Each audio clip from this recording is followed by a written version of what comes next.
നവരാത്രി ആഘോഷങ്ങളുടെ ഭാഗമായി ബൊമ്മക്കൊലു പൂജകൾ ആരംഭിച്ചു.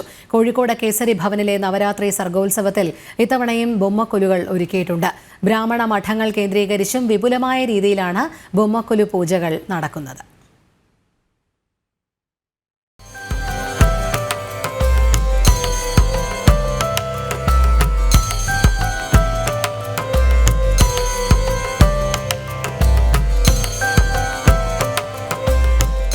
ബൊമ്മ എന്നാൽ പാവ എന്നും ഗുലു എന്നാൽ പടികൾ എന്നുമാണ് അർത്ഥം. നവരാത്രി നാളുകളിൽ ഒറ്റയക്ക സംഖ്യയിലുള്ള പടികളുണ്ടാക്കി അതിൽ വലുതും ചെറുതുമായ പ്രതിമകൾ നിരത്തി പൂജ ചെയ്യും. സരസ്വതി ദേവി, ദശാവതാരങ്ങൾ, ശ്രീരാമ പട്ടാഭിഷേകം, കൃഷ്ണനും രാധയും തുടങ്ങി പൂവ്, പഴം, പ്രാണി, പാമ്പ് തുടങ്ങിയവയുടെ ബൊമ്മകൾ വരെ പൂജയുടെ ഭാഗമാകും. ആദ്യം 3 ദിവസങ്ങളിൽ ദുർഗയ്ക്കും, തുടർന്നുള്ള 3 ദിവസം ലക്ഷ്മിക്കും, പിന്നീട് 3 ദിവസം സരസ്വതിക്കുമാണ് പൂജ ചെയ്യുന്നത്.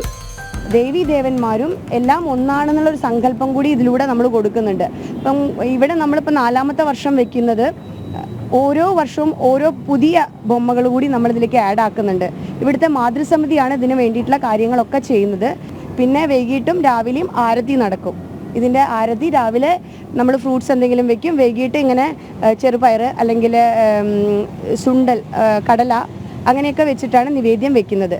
ബൊമ്മക്കൊലു കാണാനെത്തുന്നവർക്ക് പ്രസാദവും സമ്മാനങ്ങളും നൽകും.